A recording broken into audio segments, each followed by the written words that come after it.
All India Bahujan Samaj party ప్రకాశం జిల్లా కార్యాలయంలో ప్రకాశం జిల్లా అధ్యక్షులు షేక్ అజీజ్ గారి అధ్యక్షతన జరిగిన ఈ కార్యక్రమంలో all India Bahujan Samaj party రాష్ట్ర ప్రధాన కార్యదర్శి ధరణికోట లక్ష్మీనారాయణ గారు మాట్లాడుతూ భారతదేశంలో బహుజనుల ఆత్మగౌరవ పోరాటం పూలే గారి తర్వాత పెరియర్ గారి నాయకత్వంలో రాజకీయ రంగంలోకి మళ్లిందని, అదేవిధంగా నేడు తెలుగు రాష్ట్రాల్లో కూడా ఆ విధమైన పోరాటాలు బీసీలు చేయాలని కోరారు.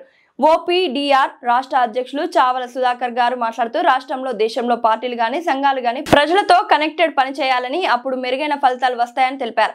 All India Bahujan Samaj party రాష్ట్ర కార్యదర్శి పేరం సత్యం గారు మాట్లాడుతూ బహుజన ఉద్యమాలతోనే ప్రజలను చైతన్యపరిచి బహుజన రాజ్యాధికారం కోసం కృషి చేయాలని కోరారు. ఈ కార్యక్రమంలో ఐఎల్పీ పార్టీ రాష్ట్ర అధ్యక్షులు దాసరి సుందరం గారు, మాజీ డిప్యూటీ కలెక్టర్ పేరయ్య గారు, కేఎంసీ జిల్లా నాయకులు జార్జీ గారు, బీసీ సమన్వయ కమిటీ జిల్లా కన్వీనర్ గుంటూరు మస్తాన్ రావు గారు, ఓపీడీఆర్ ప్రకాశం జిల్లా ప్రధాన కార్యదర్శి ప్రసాద్ రావు గారు, బీసీ సంక్షేమ సంఘం జిల్లా అధికార ప్రతినిధి నాగరాజు, బీసీ సంక్షేమ సంఘం ఎర్రగొండపాలెం నియోజకవర్గ నాయకులు తదితరులు పాల్గొనడం జరిగింది. అయితే ఇక్కడ మనం ఆయన చేసిన ఉద్యమం ఆత్మగౌరవ ఉద్యమం. ఆత్మగౌరవం అంటే మనల్ని సూత్రులుగా చూసేవాళ్ళు ఎవరు, ఎస్సీ ఎస్టీ బీసీలని సూత్రులుగా మనం చదువుకోకూడదు, మన వాళ్ళు ఎవరు కూడా ఆస్తి సంపాదించుకోకూడదు. మరి మనం కొన్ని చట్టాలు అయితే నేను చూసింది, మన ఆడవాళ్ళు అయితే పెళ్ళైన 3 రోజులు బ్రాహ్మణుడితో గడపాలనే ఒక దుర్మార్గమైన చట్టాలు గతంలో మనధర్మ శాస్త్రంలో ఉండేవి. వాటినన్నిటినీ వ్యతిరేకించి దేవుడు అనే పేరుతో బ్రాహ్మణులు బీసీలని ఎస్సీలని ఎస్టీలని మోసం చేస్తున్నారు ఈ దేశంలో.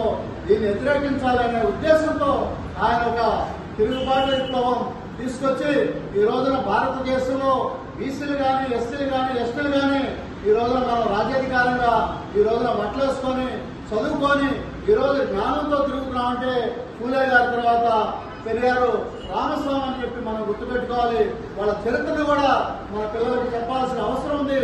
మన భార్య పిల్లలకి కుటుంబ సభ్యులకి అందరూ కూడా తెలియజేసి వాళ్ళని మనం గౌరవించుకోవాల్సిన అవసరం ఉందని చెప్పి సందర్భంగా తెలియజేస్తూ మరి మనం కూడా ఇప్పుడు ఆలోచించాల్సిన అవసరం ఉంది.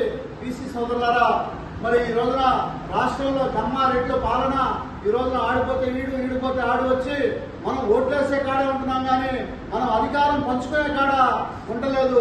అది ఒకసారి మీరు గమనించండి. మన ఓట్లు 80% ఉన్న ఓట్లు వేయించుకొని వాళ్ళ దగ్గర కార్లు కాడ గేట్ల కాడ ఎమ్మడపడాల్సి వస్తుంది.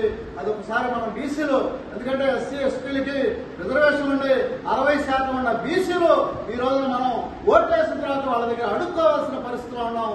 దీన్ని మార్చాల్సిన అవసరం, ఈ మహానుభావులు చేసిన పోరాటాలు మనం గుర్తుపెట్టుకొని మన పిల్లలకి మంచి భవిష్యత్తుని మనం అందించాల్సిన అవసరం ఉంది.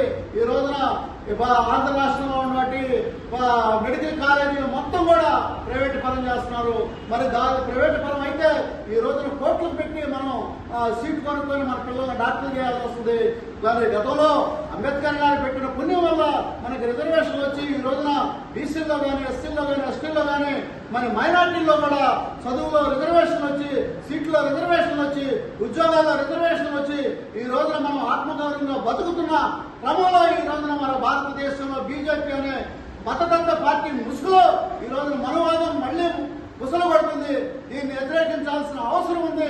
ఈ రోజున బీసీలు ఇక్కడ మేలుకోవాల్సిన అవసరం ఉంది. మనం కూడా ఆత్మగౌరవ పోరాటం ఈ రోజున పెరియార్ రామస్వామి గారు చేసిన పోరాటాన్ని మనం పురికి పుచ్చుకొని ముందుకెళ్లాలని చెప్పేసి ఈ సందర్భంగా తెలియజేస్తూ మరి అదే బాటలో నడుద్దామని, మరి ఏ సమస్య ఉన్నా కూడా all India Bahujan Samaj party ప్రకాశం జిల్లాలో పనిచేస్తుందని చెప్పేసి ఈ సందర్భంగా తెలియజేస్తూ నాకు ఈ అవకాశం ఇచ్చినందుకు ధన్యవాదాలు తెలియజేస్తున్నాను.